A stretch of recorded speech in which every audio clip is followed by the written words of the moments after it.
Ebyo nga tubitadde ku bbali mu bitundu by'eggwanga ebyenjawulo batandise okuzannya ebikopo bya Christmas ng'empigi tonamenti y'abannakiringente ya buli mwaka eya Busuulwa Christmas Cup etongozeddwa ku kisaawe e Katende nga bannantamegwa b'omwaka ogwedde ab'Amabanga FC be baguddewo ne Luvumbula FC era omupiira guwedde mpaawo alengedde katimba ka munne Wilba Maria Mande nga ye maneja wa ttiimu y'Amabanga FC aweze nti ne ku mulundi guno ente be bagenda okugiwangula. Abazanyi bonna bananoza mbalaba bonna nalokoyita ennyini kyenjagala kyeki njagala banjiri omwaka era mbakakasa abazanyi bonna abawagizi munamuina okukola Mabanga obatutya ntedda Mabanga. John Busuulwa kansala w'eggombolola y'Ekiringente ku disitulikiti ya MPG era nga ye mutegesi omukulu agamba ebiruubirirwa byabwe bya kutumbula bitone mu mawokota. Abawagizi bafunye empisa oli baalinga basobola kumusaawo katekyali abasajja bategedde nti tolamenti eno ya mugaso ya mulamwa tubalabye nti bw'okubira wano ofunye muwaatwa layini yokugera okusajja mutini essaza amawokota nawala wonna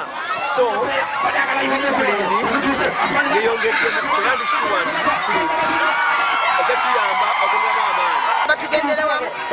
empisa tukole training tulabe ng'ekiruubirirwa kyaffe kyokulaba tusobosera bannabyemizannyo bannamawokota ab'ensonga tubanyweza tubakwata ate nange twongere abaagala okusoma bannabyamizannyo okwakuredinga tubakwateko mu puroguramu yaffe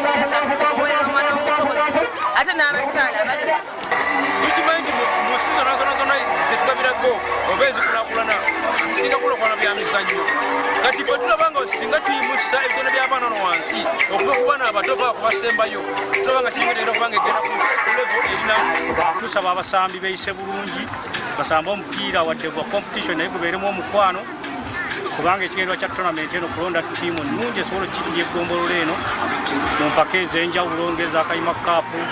okugyamu abasambi abasobola okusambira ku ssaza lyaffe ery'amawokota. Empaka eza Busuulwa Christmas Cup za buli mwaka era guno mwaka gwakuna nga zizannyibwa ebyalo ebyenjawulo mu ggombolola y'Ekiringente nga Mabanga FC yakaziwangula emirundi 2 Kagaba FC omulundi gumu era nga za kugalwawo ku Ssekukkulu ey'omwaka guno ng'omuwanguzi wakuweebwa Ssedume w'ente ekikopo emijoozi n'ebirabo ebyenjawulo. Abel Kitaka ne Mutalimo Kizito Vincent, Salt TV, Omunyo.